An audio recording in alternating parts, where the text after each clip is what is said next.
How triggered are you, Brian? It looks pretty good. It is pretty good.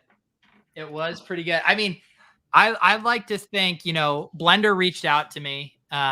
He said he was doing it for the bit. He asked if I wanted in. I said, of course. So shout out Blender for one of these. And I think the karma gods rewarded him. He had a massive bink in MMA over the weekend, right? He did, yeah. So he paid for those jerseys 100 times over. Yeah, exactly. So he could fill a few warehouses with these jerseys now. Did you play that MMA slate? I did. What was he talking? I took 7th. What was he he was talking about Twitter that he changed his process or something up? Yeah, he started doing less dupes. Uh-oh. Uh-oh. You're saying where's he gotten that idea from? So this is a real snake eating its own tail kind of thing here. So now Blender's who we blame for pushing the no dupe stuff? Well, yeah, now he wins one and just tells the world. and now everyone's on to it. Now the edge is gone. Oh boy.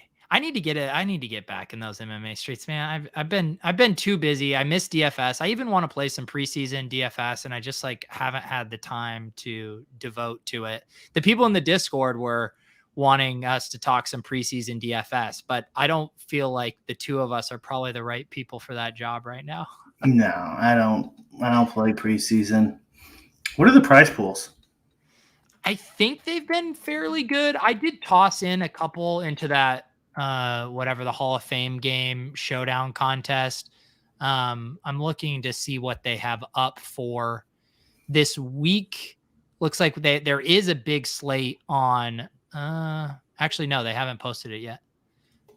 They have not. Oh, there is a showdown slate for Thursday. The Washington football team at Patriots. Prize pools look small so far.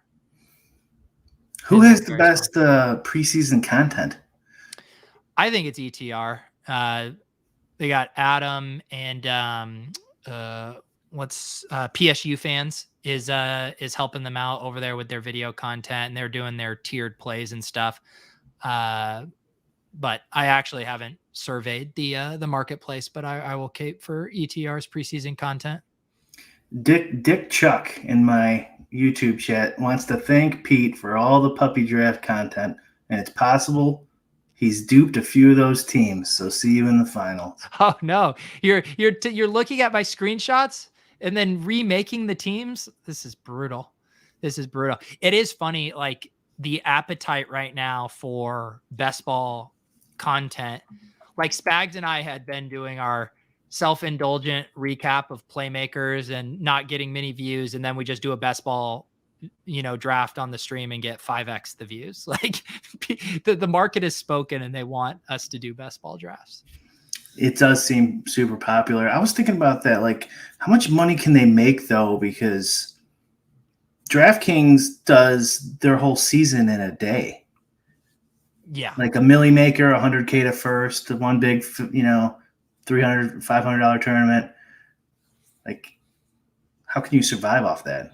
Well, they also their big thing now too is they rolled out all the pick'em stuff, and I think that's where they're starting to see like their bigger growth is just from the parlay pick'em type games.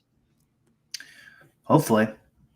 Oh yeah, Terrell Davis wants to know if I don't know if that's a slip. He calls you the brain, has brain, but that's a good slip from our hand and brain exercise. Have you done any more drafts? Didn't you do a DraftKings one, right? Yeah, I did. I liked your team. I can't remember it right now, but I remember when I looked at the screenshot, I thought it was a good team. It was all right. It was like a Murray double stack.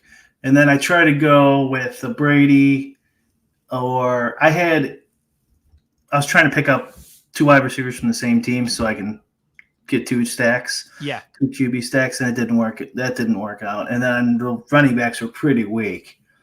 And I missed 2 picks. Because DraftKings doesn't have an alarm when it's your pick. It's so bad. Yeah. I don't get it. I've been doing the slow drafts and I get the notifications, but there must have been one where like if there's this window now where like I'm going to bed at like 12 to 12:30 and then I'm up by 7:30 or 8, and sometimes it's just like the perfect window where I'm not getting to the pick. And there's one team where I have 4 quarterbacks on it, like 4 quarterbacks early. And it's just like it's so painful having to keep going in and making picks on a team that has 4 quarterbacks. It kills me. Yeah, easy to stack. It is Right lots of stack options. What because I remember I tagged you, Harbs, the great Harbs posted that he was hopping in a 555 or that there was some space left. And his theory was that he thought there was going to be a few auto drafters other than yourself auto drafting a couple picks. Did you notice that in the room? It did seem like it. Yeah. Yeah. It's kind of hard to tell, but it did seem like a couple of teams were auto drafting. And there was also a guy who wasn't auto drafting, but it didn't seem like he was there. Okay. Yeah. Like he'd pick the highest. Is there a way to tell when those 55s are going to fill? Because remember before, you used to have the amount entered on the lobby, so you could tell when it's like 10 out of 12, and you're like, oh, okay, I can play in the next few minutes. But now I can't see it. Yeah. It is not an ideal setup. I still have a hard time navigating the platform on DraftKings. It really tilts me how unuser friendly it is. At least it's on the actual PC now. I know. Yeah. Rick is asking, serious question. Where can I find the best intro to best ball article? It's not an article, but I did do a video for ETR that I'll post in here. That is 10 tips and tricks of how to win at best ball. Looks at a lot of the data that Leone did, looking at constructions and win rates and stuff, and focuses on how to win the large field tournaments, mainly for Underdog, but a lot of the principles can apply to DraftKings as well. So I will put in a plug for that video because I spent a lot of time on it. Another good one, Pete, what's that? that I guess we might as well talk about since Alex just tweeted about it. Me and you talk about this all the time. It's his third tweet down here. Let me send it to you. Or you want to go share screen? No. I'll just give it to you in the private chat here. Okay. That one. Right. So me and you talked about this. Let me get this pulled up here. So best ball is DFS. We've said it a million times. You really want to take first. I know it's easy. It's easier said than done. Trust me. But best ball is no different, and probably even more so. And they're pretty top heavy too. I was looking at some of the prize structures. Like I wouldn't even max enter some of these because I think there's the edge isn't there, in my opinion. What do I know? I guess, but and so so this tweet is a nice little strategy piece by Alex that I wish he'd kind of keep his mouth shut, but it's I do think, and because this is the kind of the argument that you've heard, there's a lot of people, it's kind of like the GPP bros, the large field guy, really focusing on maximizing your win potential in weeks, 16 and 17 versus the just advance and survive or let the chips fall how they may crowd that's just trying to win their individual 12-man league. But when you look at it in these terms, it does show how you absolutely have to be building to win week 16, 17 in these tournaments. Yep. And your 10-man leagues or 8-man leagues, back in 2005 or something like that, stuff doesn't apply. Like, a lot of times the payout structures are, if you have the most points, you get half the pool. The pool, like if you take first during the regular season, you get money. Like this is just a top heavy GPP. And although it's 17 weeks or whatever, 15 weeks long, man, you got to take first. Hodge, I wish I could get these jerseys up in the Lolz store. I need to see if my inventory provider can get these, but you might be able to ask Blender. I don't know. Maybe now that they've paid to do the print file, it wouldn't be too hard. So I'm gonna have to use promo code Pete at Blender's DMs to get your BRIC75 jerseys. It is very funny that our BRIC75 merch now comes from Blender. I was going to That's post. nice. It's a nice quality. It looks really nice. It is. It's like, because I have some jerseys that I bought from this this music site, and I like their jerseys, but they're more just like mesh, casual, like reversible. These are reversible, but these are like legit the kind of jerseys my high school basketball team would have had, like that quality. Oh, my high school basketball team would have had garbage quality. So. I was going to show another tweet. So Buying Forward tweet about this, and then actually let me get the right link in here. But this is then looking at the Underdog one, but this same thing about looking at the idea of like expectations. If you max entered one of these, so 1/6 because the top 2 advance to round 1, that's 25 teams. Then 1/9 of that expected to advance to round 2. So now your expected advance is 2.28 teams. Then 1/8 expected to advance to round 3. You're down to 0.15 teams. And then that leaves you with 0.15 teams in the final. And now you need to win first out of 160 to win $1 million and $1. Yeah. I mean, when you put it in those kind of perspectives, I don't want to just win in advance. Like, I need an absolute monster of a team. Yeah. Yeah. I mean, obviously you got to get lucky. Yes. You got to get lucky, but just whatever you're doing, try to make it so you get as lucky as possible in the most important weeks. Yep. And prayer and sacrifice to the best ball gods. Yeah. I mean, what do you like? I'm trying to think. This will be I'll be very excited to look back and see on my advance rate, because I think I'm going to have a really good sample size. I'm going to have 150 in the big dog. I have about 100 in the puppy 1, and I think I'll be around 100 in the puppy 2, and then going to put 10 in the big dog. But I think over 3 tournaments, having 100 plus teams, I feel like that'll give me a pretty good idea of if I'm better than the field from that data. Yeah. I think you need like 5 years of data. 5 years. Yeah. Yeah. I mean, it's such a small sample size, you know, the amount of entries the way I would do it is I would do a max of 10 times whatever first place is.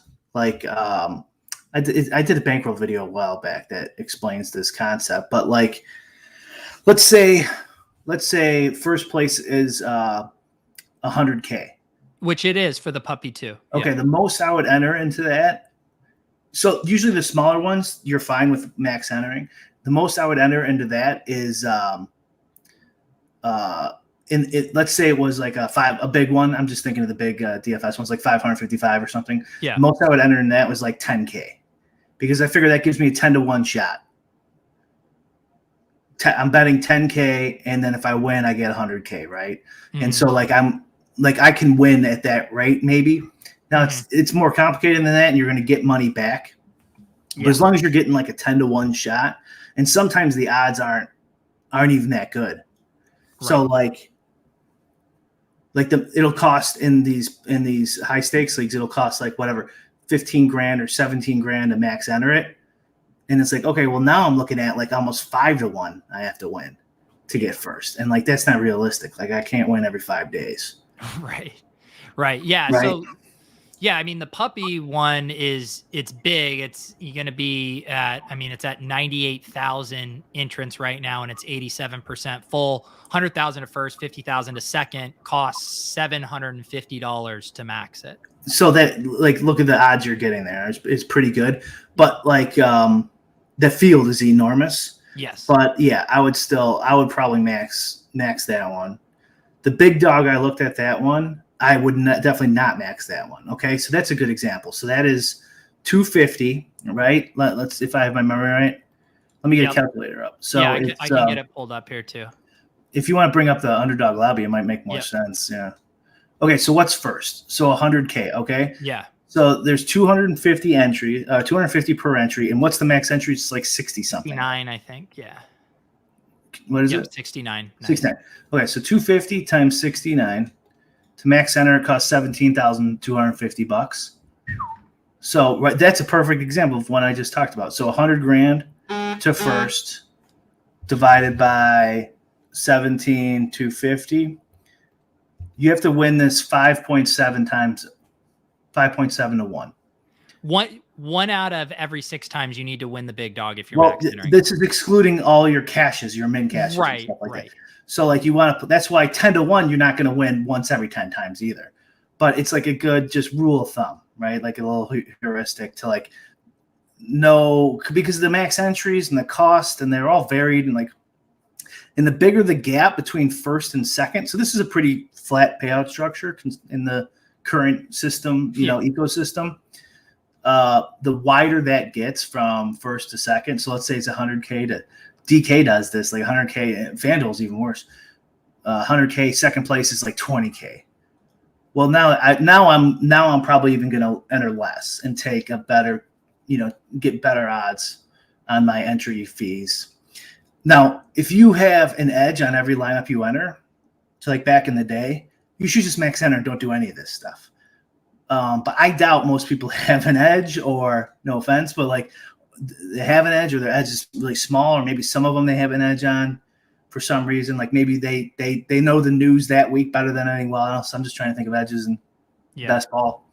And so maybe that would be a good time to enter. But yeah, so for that one, I'm not max entering. I would probably, and this is DFS, where I think you can have a bigger edge. So the smaller edge, the even less you want to enter. Mm-hmm. So in that one, I would probably enter like, I don't know, 25 times. Why do you think the edge is much bigger in DFS versus best ball? There's there's probably worse players, but I think it's easier to screw up in DFS. It's more complicated with salaries and ownership. Yeah. I was just thinking of like the ADP is like the proxy for salaries, where they're, and then obviously how you construct your team, similar idea of how you allocate your, I'm just trying to figure out. The ADP is market adjusted. True. In real time. True. So like if the salaries were adjusting based on what we all thought and what we were all betting on, it'd be efficient by 6:00. And there'd be no edge. Gotcha. Well, depending if you didn't know anything about ownership, but yeah, with ownership you could still get an edge. But yeah, it is a huge thing, and I do think that I was talking about this, I think, with Davis and Pat, but this idea of the ADP is so solidified, and then there's been this thing of like, okay, the ADP got so wild in July, we skewed it all so wide receiver heavy, but then a lot of the more casual drafters will come in and it'll balance out. And I was thinking about how humans and people in these draft rooms are so anchored to the ADP that they're going to come in the ADP that's already been established. They're not going to want to swim against that current. And so they're going to almost capitulate with the current ADP that's extremely sharp from July. And you would have to see a huge wave of people who give zero shits about ADP, I think, to reset it in any meaningful way. I could see that being an edge. It's just like, I don't know. That's just okay. So you get on average 10 spots better than everyone else. But like in baseball, there's so many other variables that day: wind and the projection, the salary, the ownership, the correlations you can build, and how all those things interact. The distributions of the player. I mean, I guess a lot of these things apply still to best ball, but yeah. And I would say, like, the chat's talking obviously about the structural edges. And I do think, when you look at a lot of the teams, even what I've noticed is the ADP, the player specific ADPs are very efficient because the market beats them up into oblivion, and then people just draft off of them within like a band of like no more than 20 picks. Like you rarely see a guy going 20 picks ahead of ADP, and you rarely see a guy going 20 picks after ADP, like with few exceptions. However, you can see some really weird teams within that. You see the classic guys taking 4 quarterbacks, they take 4 tight ends. Like I guess there's outs to those teams advancing, but for the most part, you will see dead teams in every draft. Like today in baseball, like the weather, like how do you play that? There's so many more variables. And even though I was just touting, like you really got to think about the late weeks in best ball. like who the hell knows? So like I have a ton of information about today, and I have very little information about 5 months from now. So like I feel like that's going to be, you know, I can pull from a whole bunch of sources and stuff and figure out what all this information means for tonight in DFS. Right. Baseball, best ball, yeah, I can still kind of do that, but man, it's a long ways out. And then that's what we're kind of getting some of our edge on, is trying to figure out what's going to happen in week 15, whatever. Yeah, but I think there are parallels. Like I don't know baseball well at all, but I do know that, you know, the home runs and those singular events are very random, and isn't one of the most profitable things is to just play the ownership game. The field gets very confident on a team in a, you know, good spot, and you just playing another team that's in a similar spot but not quite as good at lower ownership, and then you just embrace the variance when it hits. I feel like there's similarities too with how you can construct your best ball teams. The field is very certain about certain situations, and you're able to build more anti-fragile constructions, whether that's the hyper fragile, whether that's the zero RB. So I don't know. I do think there are parallels. I see what you're saying. It is, you need a lot of luck though over. You know what they should do is, this might be the worst idea of all time. I'm just thinking of it right now. So is the best ball but DFS structure. So you open it up. Anyone can enter at any time from now. There's no draft. You pick your team based on salary. Then it becomes an ownership game. Then you're like, okay, we know like 30% of the people are going to take this Russell Wilson stack or something. You know, I'm just making this up. And then you're like, okay, now we're playing. Now we got an ownership advantage as well. And you could just draft whenever you want. It doesn't matter. You get 150 cracks at it. Yeah. And then it's the same thing. Best ball rules. Yeah. Yeah, that would be interesting. Yeah, I mean, I know like Beimfor is very confident that he thinks there's still huge kind of structural drafting edges in these tournaments. It does go to your point though. If you're trying to win first place in these time horizon, like on a long time horizon, it could take you, like you could be a very good best ball player and fire at this Best Ball Mania 2 for a long time and never realize that edge. These are huge tournaments too. Like, I mean, I basically just repeated what you just said, but I'm disagreeing with you. Like, I'm emphasizing it. Like, you could be the best best ball player of all time and easily go broke because it just takes so long to realize these milli makers. Come on, like. Yeah, you're probably never going to win one, but there is an edge there. Yeah, and I will say too, like in my one, you know, I made the finals in the $5 one last year. I think I'm a way better best ball player now. But when I look at my lineup that made it there, it has all of the properties of the things to tilt the deck in your favor. I had my double stacks with both my quarterbacks. I had bringbacks in the week 17 game. I had a zero RB roster that allowed me to access the high ceilings of the pass catcher. And then I was hitting random pockets. I got a Tony Pollard week because Zeke was out and he was that. So like all the anti-fragile correlation, all of that stuff I could pack into that team. That's the team that did well. And I guess that's at least encouraging for me to know, yes, I got lucky that I hit the parlay on the 4 pass catchers that had insane seasons, but that structure set me up to take advantage of it. Yeah, you got to do it. You got to do all those things. It's really just a mental thing. Your risk tolerance.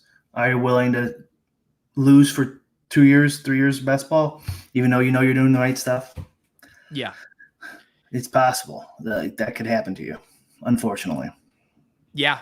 And it is the other thing about it too, that I think really highlighted for me how valuable the structures are, and I've talked about this now in a few shows, but Leone did the thing of splicing the specific constructions and then looking at the micro player win rates within that. And there's some like weird players within there, like Josh Jacobs and Todd Gurley had really good win rates in these hyper fragile builds, which those guys had blah seasons, but because they were within these solid structures, it was able to get the most out of those. In the same way, there was Eno Benjamin, this random Cardinals running back who did nothing last year, that had this huge individual win rate in zero RB teams because zero RB drafters were traditionally drafting him as a late round flyer, but their construction was so solid that it like brung along a random player into a positive win rate. That's interesting. That is interesting. And he barely, I don't remember him doing anything last year. No, he did. He was like a trendy college prospect and sounding like he's having a good camp. He's my preferred sleeper out of the Cardinals backfield right now. But yeah, so I don't know. It is fun. It'll be really fun to see the next wave of data. But the other thing Leone was kind of wrestling with, and he said that in his article where, you know, the zero RB teams did incredibly well last year because a lot of them had Travis Kelce, and Kelce at a onesie position had an absolutely massive season. And so then you can start to nitpick and be like, well, if half the zero RB teams were taking Travis Kelce early and he gets hurt, like what happens to that construction's win rate all around one single player? So it is very fragile, but at least it allows you to take advantage of those high outcome seasons. And that stuff happens in DFS every day. Yeah. One guy goes down and then the slate's changed, especially in the NBA. And then you just crumple up your papers and throw them over your shoulder and head to the next week. Yeah, unless you fade that guy and then you thank the DFS gods. Yeah. Print the money. Harb's asking about the DraftKings Brady NFTs. I didn't go for those. I kind of wish I would have gone and rent-saked them. Did you mess around with those at all? I told myself I wasn't going to do it, and then after the first drop, I got in for the rest of them, and I didn't get one though. You did? Oh, you tried and didn't? I tried on all. How many did you do today? 4 or whatever. I did 3 out of 4, whatever it was. I missed the first one. So did they just have like similar to TopShop a randomized queue? Yeah, it's identical. Okay. And are you able? So with the DraftKings marketplace, I didn't look into it closely. Are you able to just use your DraftKings balance on those? I didn't get one, but yeah, I'm pretty sure you can. Okay. Yeah.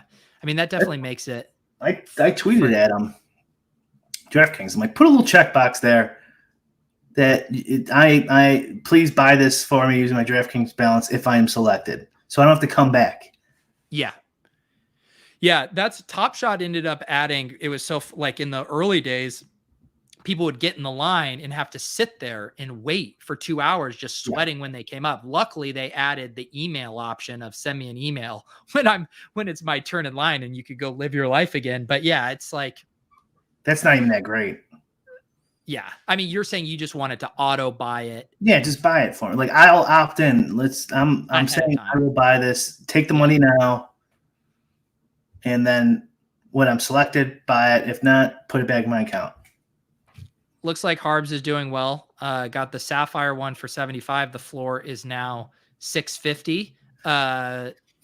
It does. I'm kind of actually mad at myself that I didn't pay more attention to this, because it's one of those things where it's like, I don't give a shit about the Tom Brady one, but the combination of the DraftKings marketplace, Tom Brady just being, such a recognizable figure, that's a clear plus EV drop to go after. And I just like shrugged my shoulders at it. Would you be selling right now if you got one? Yeah. Yeah. Yeah. I would. Yeah. I mean, I have no idea. I mean, 75 to 650, almost 10x there. That sounds pretty nice to me. 15% fees. That's what their marketplace fee is? 10% to that company. What's the company? Authentic Autographs or something? Whatever. Starts with an A. 5% DraftKings. That's high.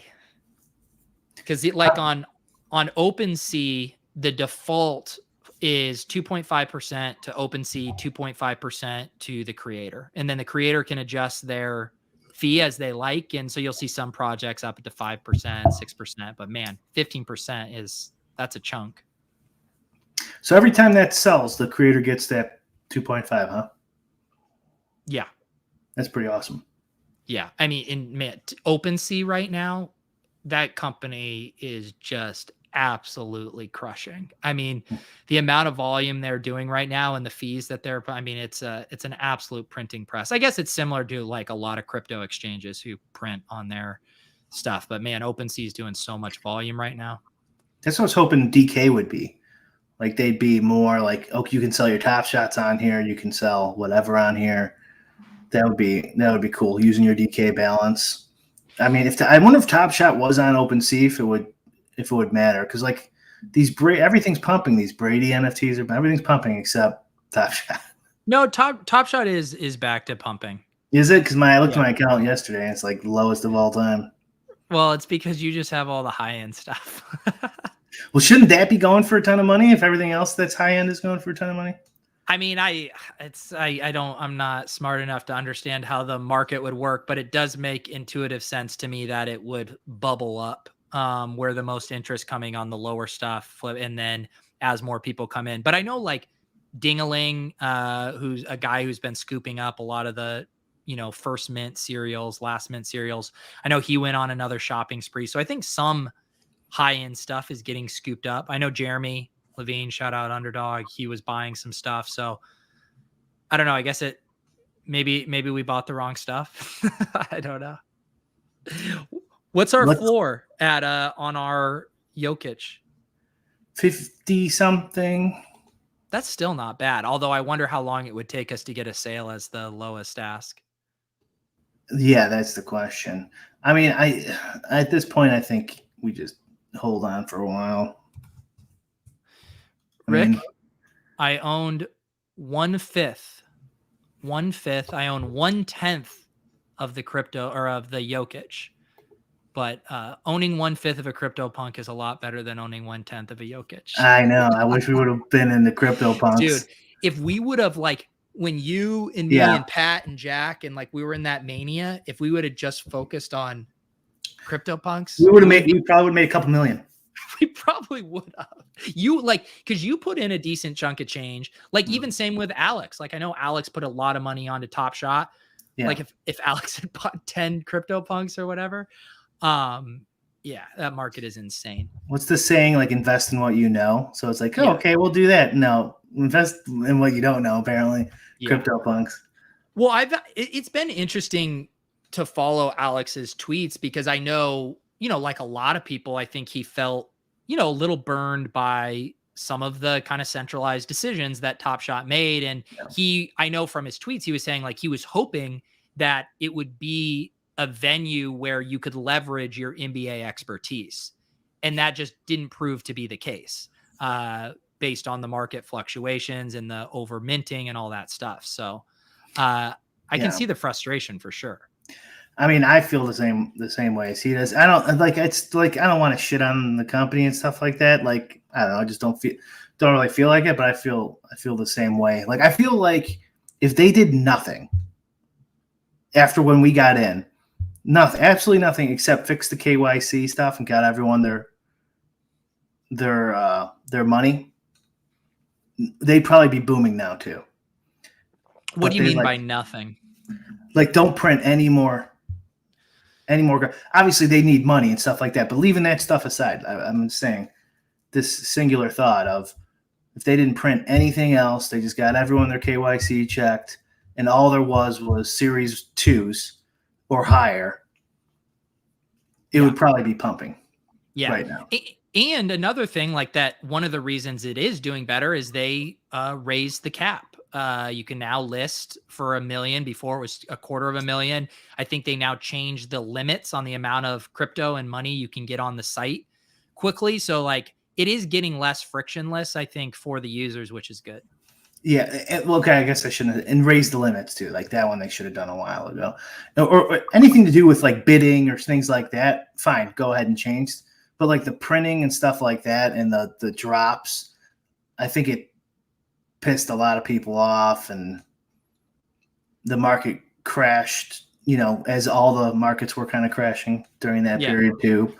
But I mean, I think they dropped the ball big time. I think they had a lot of momentum and they fucked it up and they were listening to too many people, like fans and stuff like that. And if they just did nothing except work on KYC and some raise the bids and stuff like that, I bet some of these cosmics would be going for $500,000. Yeah. Who knows, obviously, but Yeah, I do see what you're saying. I think there would have been more momentum, if you had more buyers, like especially during that mania, if they were able to onboard more people, not have the limits, you could have seen some sales that even brought in more people just because would have been making pretty big waves. But on the other hand, I still feel like the thesis of buying the cosmics and some of those lower mint and special series was that they would be able to withstand over minting on the lower tier end. And you're always going to have those as kind of the gateway of getting new people introduced to the site. Like most people aren't going to come on the site and buy a cosmic.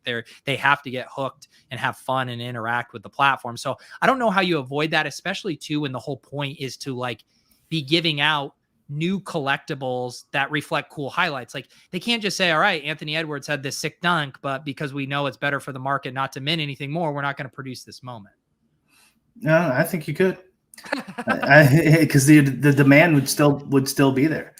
I think people would just be trading on the platform, and the prices would go up. Maybe I'm wrong. But apply those principles to CryptoPunks. Mm-hmm. Do you need why? Do you need the fan to get involved in CryptoPunks? Why is that doing so well? Do any of those concepts apply to CryptoPunks? I don't think so. Yeah, but I would say they're different types of projects, right? Like, I mean, CryptoPunks is like a static 10,000 avatar project.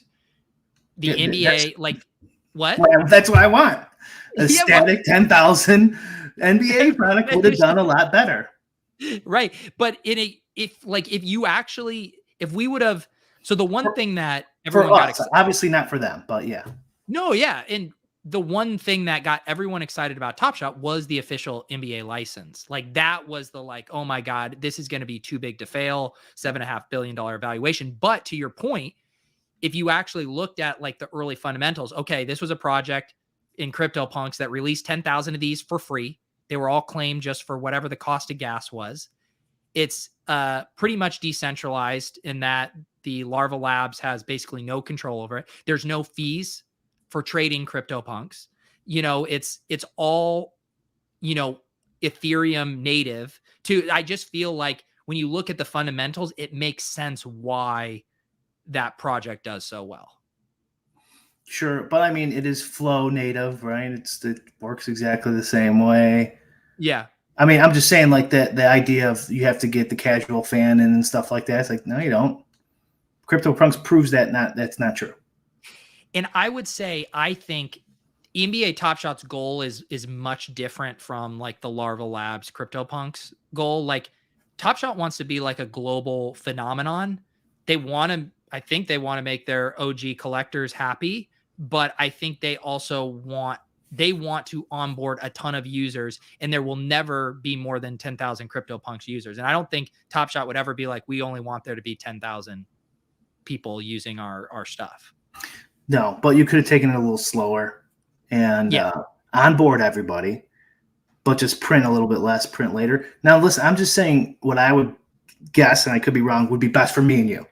I'm not talking about Top Shot. For Top Shot, if I was in charge and someone comes up to me and goes, yeah, we could print a new series every 2 weeks and just make like 15 mil or whatever it is. They make a ton of money, just hand over fist. I'd be like, print. Money machine go. Do that. Whatever you said, just do that. Do that. Yeah, keep doing it. I mean, I would do the same thing, honestly, if I was the head of the company. But I think that is so now. Like people come on and they're like, "Oh, okay. Well, now there's like a billion different cards. I don't even know when some of these are going to be capped." And then it lost its luster, and when it loses its luster, the high end stuff, no one's going to be paying these ridiculous amounts. Yeah, there has been a sentiment change, and even though the high end stuff hasn't quite caught up, there has been way more activity. I think some of the utility stuff that they promised upon, that it has actually started to deliver with their finals experience, draft experience, summer league stuff. I think they're on the right track. I was like a big beneficiary of completing that Cool Cats Master Challenge. They announced all the utility for that. The set is like 5x'd since that announcement. They're going to be sending free merch and all this stuff, and they airdropped 3 packs into my account. Like again, you could say they were too reactive and, listening to too many people who were upset and then making decisions based on that. But as a beneficiary of the Cool Cats Master Challenge rewards, I think it's headed in the right direction in that way. Like, if I really think I'm right. Like, I know you can't run the company this way, but like, think about CryptoPunks. Let's say how they released CryptoPunks 2 now. Same company, whatever. It's nothing to do with the first one. They basically did the me bits. Yeah. Okay, there you go. Whatever. I guarantee it's in demand, right? Yes. So like, and it's in demand because of the first thing.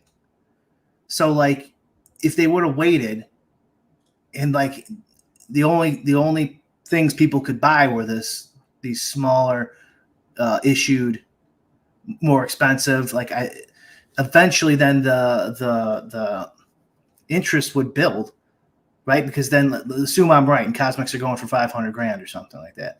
Then they're like, okay, here comes the next one. It would sell out in a second. Now, I mean, it turns out when they would print new stuff, it would sell out in a second anyways. So for them, it makes sense. It made sense. But like, if you have all this hoopla around like the CryptoPunks do, whatever next you're going to do is going to crush automatically. And they didn't let it build up enough. Yeah. But I just like think about the entry point right now. I mean, Andy and his site Fractional, he's making it possible for people who want to buy a CryptoPunk but can't afford one at the outrageous prices to buy a fraction. But don't you think it would completely stunt TopShop growth on the, like, there's, if the only thing to come on and the lowest ask was $1,000 for a moment, and it was just like, I feel like the other dynamics is the pack stuff too. Like, that was what was so fun for so many people, was the mystery box of the packs. I think that's cool. I just think you could still have all that stuff, and it could have increased the interest by printing less and keeping people in that current marketplace. And like, it's not like healthcare.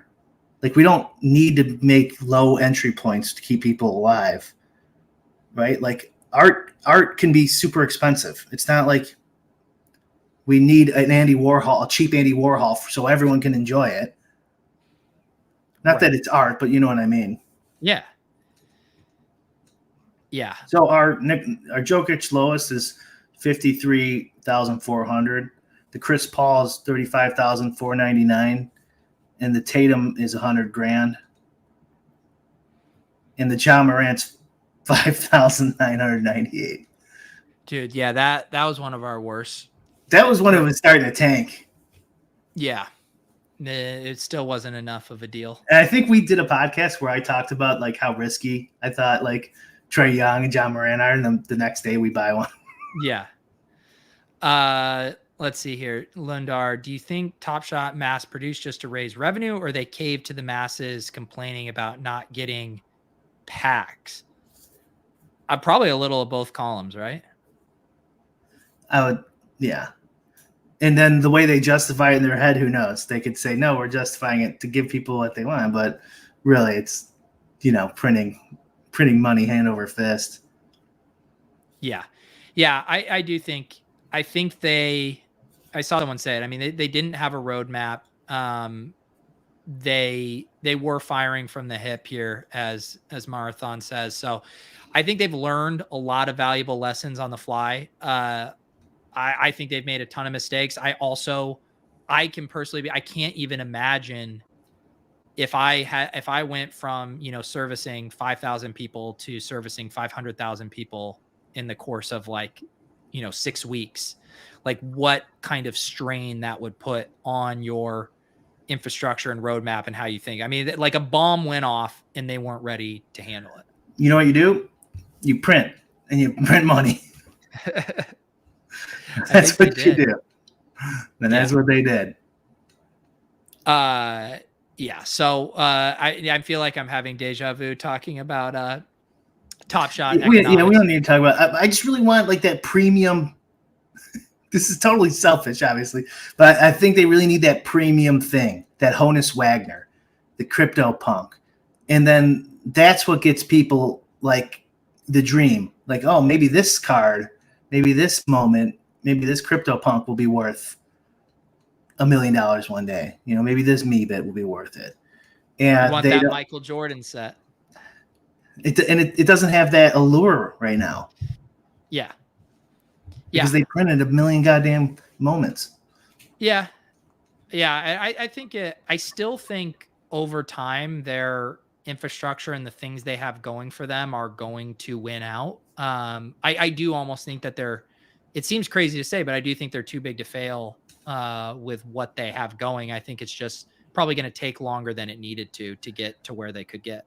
But what looks like success can mean different things to different people. So they can remain profitable for 50 years. That doesn't mean the cosmics are going to be worth 500 grand. Like they could just make money other ways. They have no competition because they own the license. Right. You know, so they could just be making $1 million a drop for the next 50 years or something. And that doesn't mean that cosmics go up. No. Nope. That would be a success in their eyes, but not a success in our eyes. Yeah.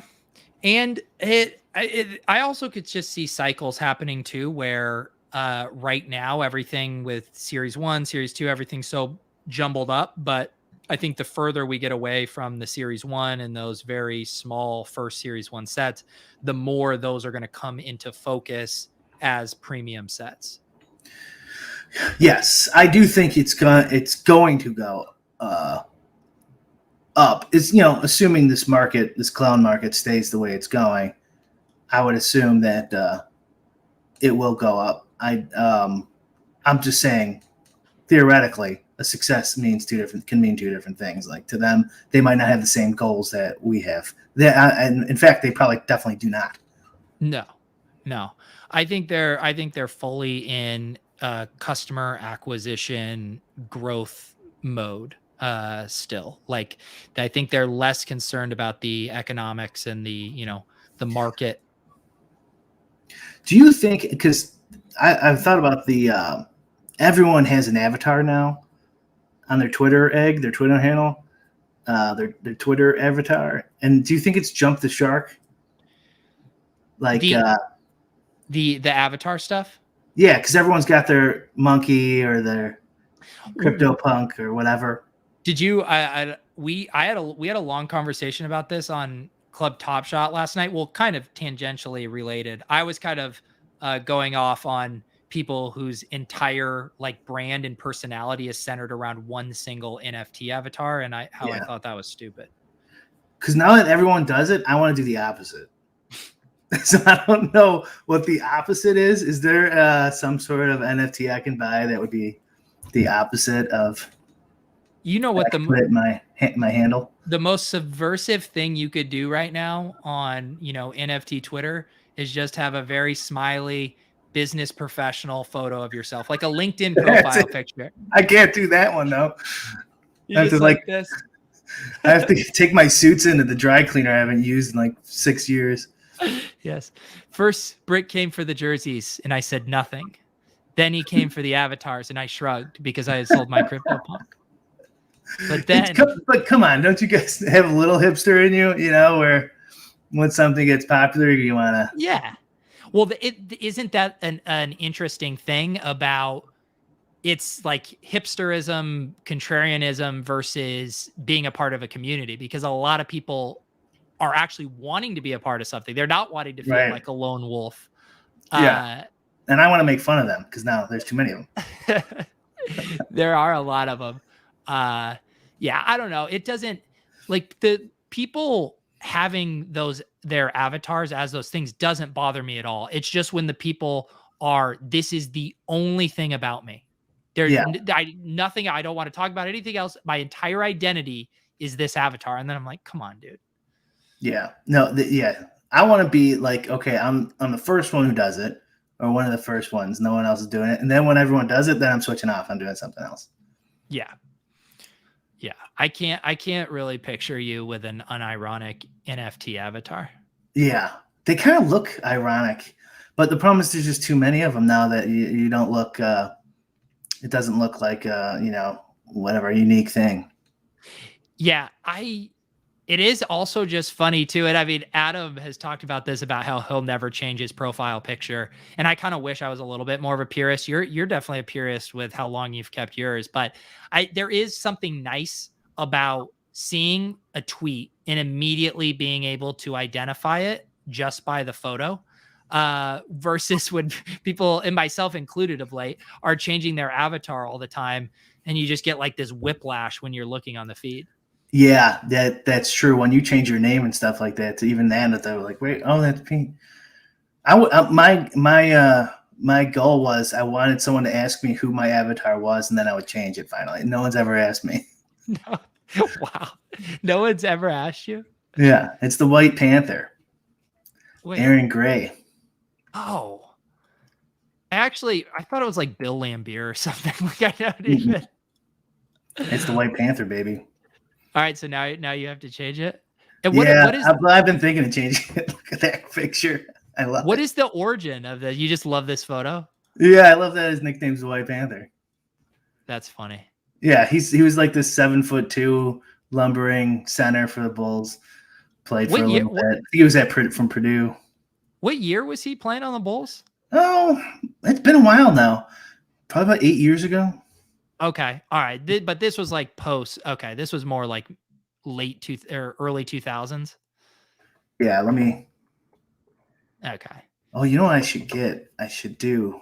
Let's see. He's 30. His last season was 2014. It looks like. Yeah. You're ruining a lot of people who just always wanted to believe that was actually you. It would be really funny if someone could do a really subtle, good Photoshop of you on that. That would actually be really good, Brian. If I could dunk, this is the exact face I would make, just like that. Here, I'll give you a screenshot. Hang on, let me get you big screen here. All right. Well, I gotta see what he looks like. Okay, hang on, but you gotta wait to do it. No, you stay there. I'll go on my profile, see what it looks like. It's hard to see. It's like it's this thing of like excitement and terror at the same time. Yeah, he did it. I did it. Let me see it, and then I'm gonna Photoshop. Right. Hang on, but turn your head a little the other direction. Yeah. There it is. I can't do this. Someone grab that screenshot for me and send it to me, and we're gonna Photoshop a thing, and then we're gonna mint it as an NFT, and we're gonna get rich. The White Panther. The White Panther, Big Dick BRIC, and the White Panther. Sounds like a children's book. Oh man. Yeah, a lot of you guys didn't know that Brian was actually in the NBA, and he's lying. He was. Why can't I think of the other Turkish center the Bulls had who got all the boards? God damn it. Luke Longley? No, he's Australian. Oh. It was only a couple of years ago. He signed a big contract to me. Why can't I think of his name? I was playing golf at the driving range in the city. Yeah. And this guy's like 9 feet tall next to me. He totally sucked it. Did it make you feel good? And then he's like, how far is that? And his English is pretty good. So I measured, I had like the golf, whatever it's called. Laser measure. You used that to measure. So yeah, I was measuring spots for, why can't I think of his fucking name? This is going to drive me crazy. It's not Bill Wennington, right? No. So, I mean, we're all stuck on 90s era. Turkish center who rebounded a ton and he signed a big contract. Omar Asik. Oh my God. Omar Ashik. Oh, there it is. Omar Asik. Yes, thank you. So him and I are boys. There you go. All right. I think it's time. I like that for you, Brian. This idea of keeping. So because it accomplishes 2 goals, it is people still scan it and it's going to just feel familiar as your avatar, but it's going to have a subtle shift of your head photoshopped on it. That's true. Yeah. And it's not a NFT avatar, which I can't do now. It's too popular. 10,000 BRIC White Panther NFT drop. They're all the same, all the exact same traits and properties. Only 10,000 ever made. 10,000. That seems a little high, don't you? You got a big fan base, Brian. I don't even have 10,000 followers. Hey, there's going to be some whales. There's me. I want to own at least 100 of those. I want to max enter your NFT project. All right, guys. Thank you for hanging out with us tonight on Lolz. Best Ball Game Theory, talked some Top Shot, and talked about Brian's new Avatar project. Anything else going on with you, buddy? Yeah, I did the Take Cast. It's up. Oh, is it? Mm-hmm. So if you guys want to listen to me and Davis BS about crypto and the bill and stuff, I talk about like kind of my experience at Springfield and how I look at this stuff. I'm assuming you saw the bill that got passed in the Senate. It's going to the House. It's like yes, overly broad language, and we've been saying forever that they're going to come. So if you want to listen to, and then of course we get a little political. So if you're not into that, then don't listen. But that is up, and I did PJ ownership. If anyone wants it, on my site, free, BRIC75. I think that's it, and then we'll put the pod up here in like an hour. All right, sounds good, guys. We are here every Wednesday. Also, I'm slowly starting to trickle this out. I haven't even told Brian this, but I just moved the merch store. I'm killing TeePublic. I got my new one up, and I have a few pieces of Lolz merchandise up, including Brian, a snapback hat. So I'm still getting my bearings here on Shopify, but the link is down below if you want to check out some of the new Lolz merch. All right, guys, we will see you next Wednesday.